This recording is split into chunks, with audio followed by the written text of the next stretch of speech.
From a player proposing on the field to another celebrating by doing something extremely illegal, and Antonio Brown almost got killed while celebrating.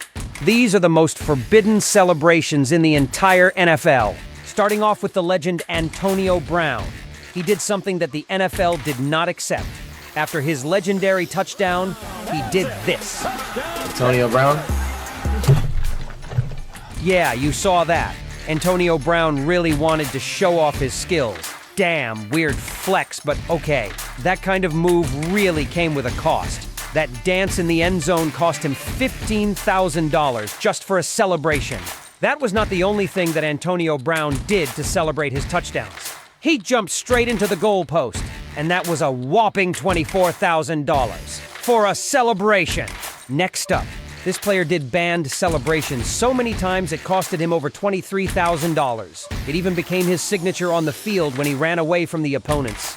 So this next player is Tyreek Hill.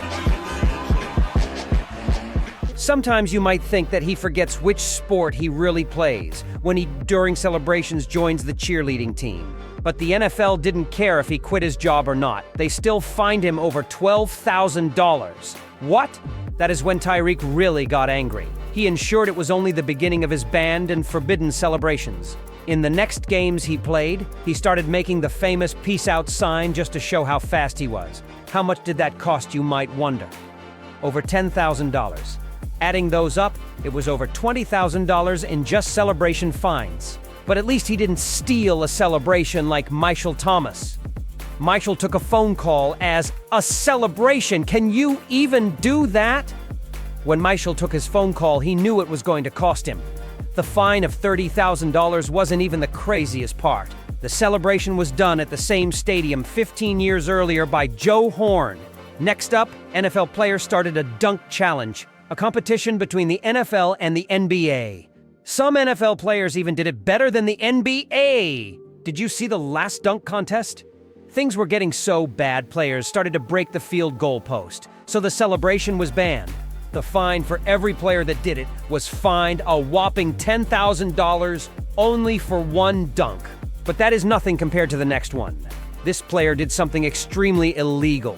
Joe Burrow always smokes a cigar after every win, but in this stadium it was extremely illegal. And the cops come in, 'cause I guess you're not allowed to smoke inside or whatever, and they start trying to arrest people in the locker room. What? Yeah. But we all know Joe. He ain't scared of anybody. He just keeps smoking and takes fine after fine.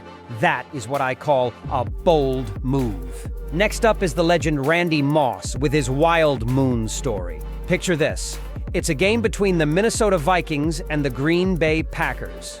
Randy Moss, known for his incredible athletic ability, decides to show off his unique style of celebration, catching everyone by surprise. A disgusting act by Randy Moss. As the ball finds its way into the end zone, Moss pantomimes pulling down his pants. You heard that right.